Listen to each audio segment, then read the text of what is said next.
নারী যদি ভাগ্যবতী হয়ে জন্মাতে পারে তাহলে সেই নারীর জীবনটাই সুন্দর। অনেককেই বলতে শুনি জামাইয়ের সামনে পরিষ্কার পরিপাটি হয়ে থাকবি, সাজুগুজু করে থাকবি, তাহলে জামাই অনেক বেশি ভালোবাসবে। তবে আমি বলি কি, রূপে ভালোবাসা টানে না, ভাগ্যে ভালোবাসা টানে। কপালে থাকিলে সুখ কে ঠেকাতে পারে। সো হ্যালো এভরিওয়ান, আসসালামু আলাইকুম সবাইকে। আশা করছি আল্লাহর রহমতে আপনারা সবাই অনেক অনেক বেশি ভালো আছেন। সুন্দর একটা সকালে সুন্দর একটা ভিডিও শেয়ার করছি। আশা করছি আমার আজকের ভিডিওটিও আপনাদের কাছে অনেক বেশি ভালো লাগবে। সকাল সকাল ঘুম থেকে উঠেই ফ্রেশ হয়েছি, নাস্তা করেছি, তাহসানকে নাস্তা করিয়েছি, তারপরে তো বিছানাটা গুছিয়ে নিচ্ছিলাম। আজকে একদম ম্যাচিং ম্যাচিং হয়ে গেছে, আমার বেড কভার আর আমার কাপড়ের কালার একদম মিলে গেছে, একদম লাল টুকটুকে হয়ে গেছে। লাল কালারটা যেহেতু একটু ফুটে বেশি, ওই জন্যই ক্যামেরাতে একদম ফুটেছিল। যাই হোক, আমি বিছানাটা একদম সুন্দর করে ঝাড়ু দিয়ে টান টান করে রেখে দিয়েছি।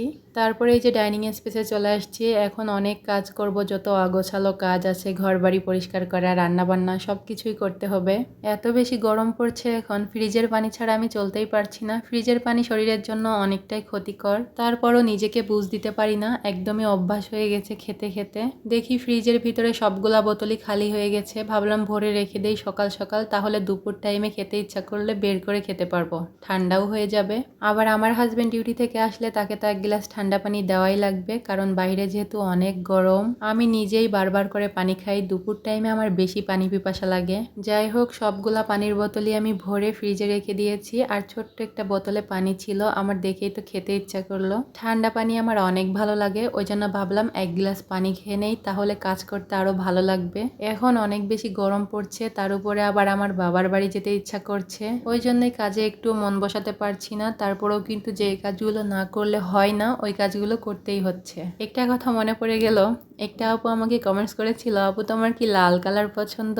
আজও আমি লাল কালার পরেছি, তার উপরে আমার বাসাতে অনেক কিছুই লাল কালার, ওই জন্যই অনেকেই মনে করে আপুর মনে হয় লাল কালার পছন্দ। লাল কালার তেমন একটা পরা হয় না, ইদানিং পরার চেষ্টা করতেছি, কারণ হচ্ছে এখন ধরতে গেলে নতুন বউই, কিছুদিন পরে আবার দাদি নানি হয়ে যাব, তখন কিন্তু এইসব কালার আমার আর খাটবে না, ওই জন্য একটু পরি। আর আমাকে নাকি এসব কালার পরলে অনেক বেশি সুন্দর লাগে, আমার আম্মু এটা আমাকে বলে। যাই হোক, আমি একটু পানি খেয়ে ডাইনিং টেবিলটা গুছিয়ে এসেছি, তারপরে রান্না করতে চলে আসছি। অফ ক্যামেরাতেই কাটাকুটো করে নিয়েছিলাম। আজ হচ্ছে উশি ভাজি করব, মাছ দিয়ে লাউ রান্না করব। ভাজির মতো করে উশিটা কেটে নিয়েছি, এখন ধুয়ে নিচ্ছিলাম। লাউটাও কেটে নিয়েছিলাম, এই তো ধুয়ে নিচ্ছিলাম। কাটাকুটো দেখাইতে গেলে অনেক বড় হয়ে যাবে ভিডিও, ওই জন্য একটু শর্টকাটে করার চেষ্টা করেছি, যাতে করে আপনাদের আমার ভিডিওটা দেখতে অনেক ভালো লাগে। যাই হোক, সবজিগুলো ধুয়ে নিয়েছি, এখন রান্না বসিয়ে দিব। ইদানিং আমার রান্নাগুলো আপনারা এত বেশি পছন্দ করছেন, আহামরি অনেক ভালো মন্দ রান্না করছি তা কিন্তু না, এই তো শাকসবজি রান্না করি, এইগুলাই আপনারা অনেক বেশি পছন্দ করেন। অধিকাংশ মানুষই দেখি বলে, আপু তোমার রান্নার ভিডিও দেখতে অনেক বেশি ভালো লাগে, রান্নাগুলো অনেক সুন্দর হয়। যাই হোক, আমি উশিটা একটু ভাপ দিয়ে নিয়েছি, যাতে করে ভাজি করলে একটু ভালো লাগবে। আর উশি যেহেতু একটু কচকচ করে, আমার হাজব্যান্ড খেতে একটুও পছন্দ করে না, আমি ডিম দিয়ে ভাজি করব উশিটা। প্রথমেই তো ভাপ দিয়ে নিয়েছি, এখন একটু তেলে দিলেই কিন্তু হয়ে যাবে, মানে ডিম দিয়ে সুন্দর করে নেড়েচেড়ে একটু ভেজে নিব।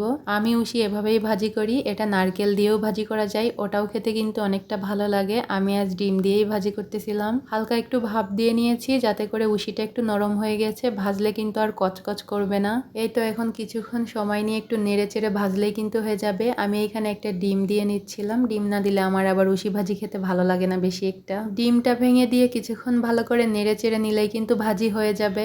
আগের দিনের ভিডিওতে আমি বলেছিলাম এই সংসারটা আমার, এইখানে হুকুমদারি করার মতো আমার কেউ নাই। সেইখানে দেখি অনেকেই কমেন্টস করেছে, আপু সব মেয়েদেরই শখ নিজের একটা সংসার হবে, সেই সংসারের মালকিন শুধু নিজেই থাকবো। ওই জন্যই আমি ভিডিওর প্রথমে বললাম, ভাগ্যে যদি থাকে সুখ ঠেকাতে পারে কে। মেয়েদের আসলেই সুন্দরী হওয়ার থেকেও না ভাগ্যবতী হওয়াটা বেশি জরুরি। সুন্দর দিয়ে আসলে সুখী হওয়া যায় না, সুখী হতে গেলে ভাগ্য লাগে। একটা কথা বলি, আমি যে দেখতে একদমই অসুন্দর তাও কিন্তু না, আবার অনেক বেশি সুন্দরী তাও না। আমি বাসায় সব সময় কাজের মহিলাদের মতো থাকি আমার হাজবেন্ডের সামনে।